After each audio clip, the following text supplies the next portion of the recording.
Good evening, folks. This is Deb, Dave, and who is? Chiquita Rivera, Oh, no, Anthony no, Devolder no, wait a Santos. minute. It's coming to me now. It's George Santos, also known as Anthony Devolder, also known as Kitara Rivache in some circles. Also known as Chiquita Rivera, Cher, you Whatever. know, whatever. Yeah. The man who invented the internet, whatever you want to make up, he'll be happy to accept that title. And so we're going to start off with a little short show about Nightmare on freaking, I don't know, Capitol Hill. Here we go. All right. Here's my point about George Santos. Number one, he's out. He's out. It's done. I hope everybody's happy. I'm happy. I'm in a neighboring district. Number one, everyone needs to stop with the nonsense of let's get this one out now, let's get that one out now, let's get this one out now. It's difficult to remove someone from office, and there's a reason for that. Now, the Republicans, some Republicans, led by Hollywood hillbilly Lauren Boebert, they're bringing up the point that he hasn't been convicted yet. And what about this one? What about that one? What about Jamal Bowman? After the ethics investigation was concluded, the Democrats pulled back their temporary support of Santos because of due process and said, okay, we've seen enough. So then the expulsion vote came out again. He's out. I would like to also say that the expulsion vote was started by a Republican, not by a Democrat. And the difference between the first vote and the second vote was that the first vote, the ethics report had not even come to light yet. It was not finished. They were in the process of it. The ethics report was extremely damning. We're talking about 23 criminal indictments on top of what he was already indicted for. We're talking about the fact that he's already pled guilty to money laundering in Brazil, okay, to get rid of that case because they were going to extradite him to Brazil.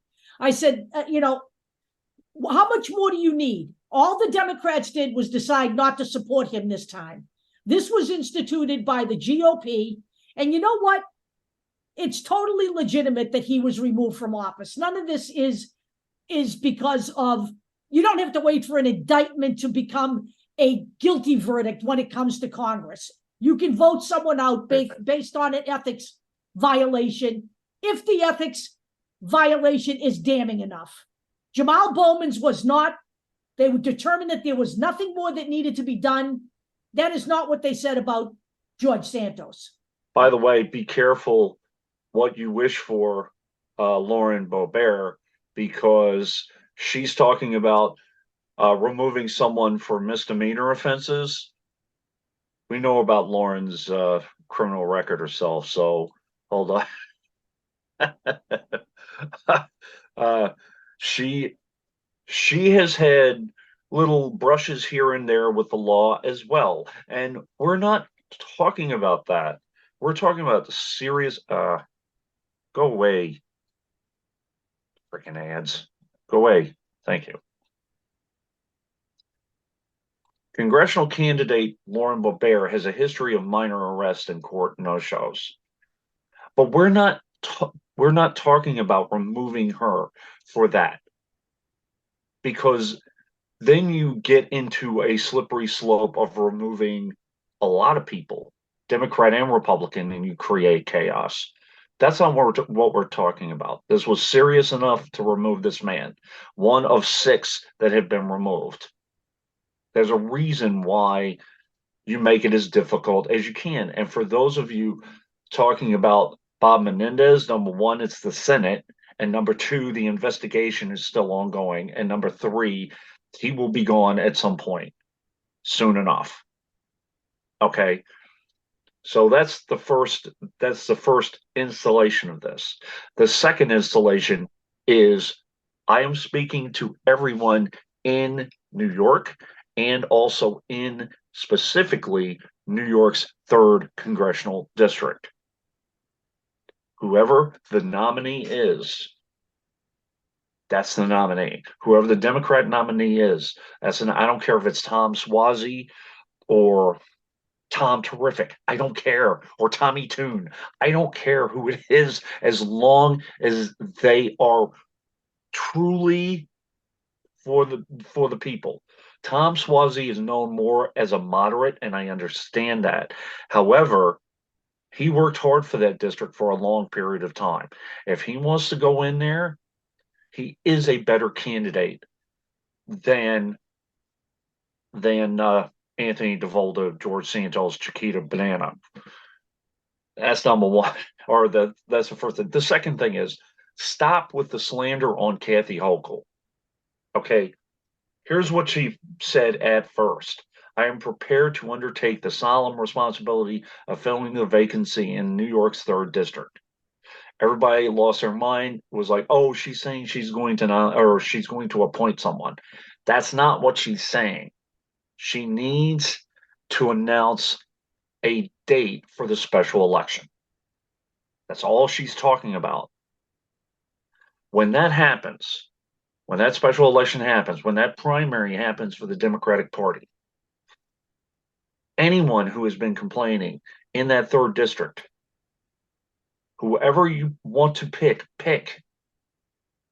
That's it. If you're saying that the Long Islands shouldn't pick a moderate, pick your guy.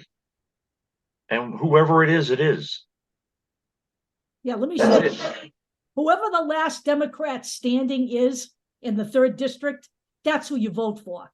It is time now to stop. Look, we had all this infighting. This one's not progressive enough. This one's too moderate. And you guys, this is how we lost the House. Let's not hand the GOP the House again, okay? Because you know what?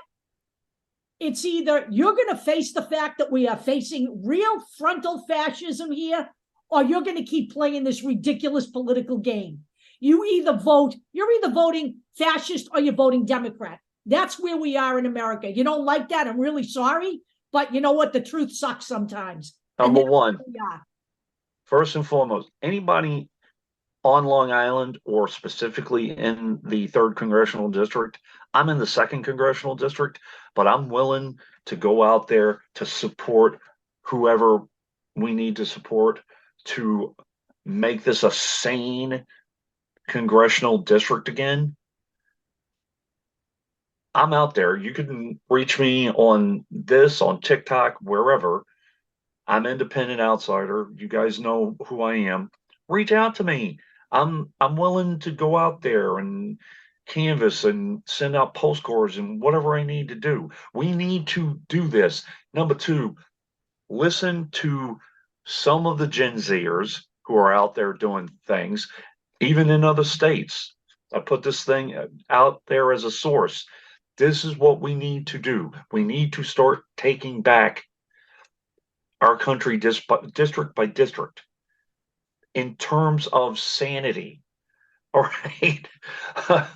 We need to get rid of the George Santoses and the Lauren Boeberts and the Marjorie Taylor Greens if we can. No, we can't.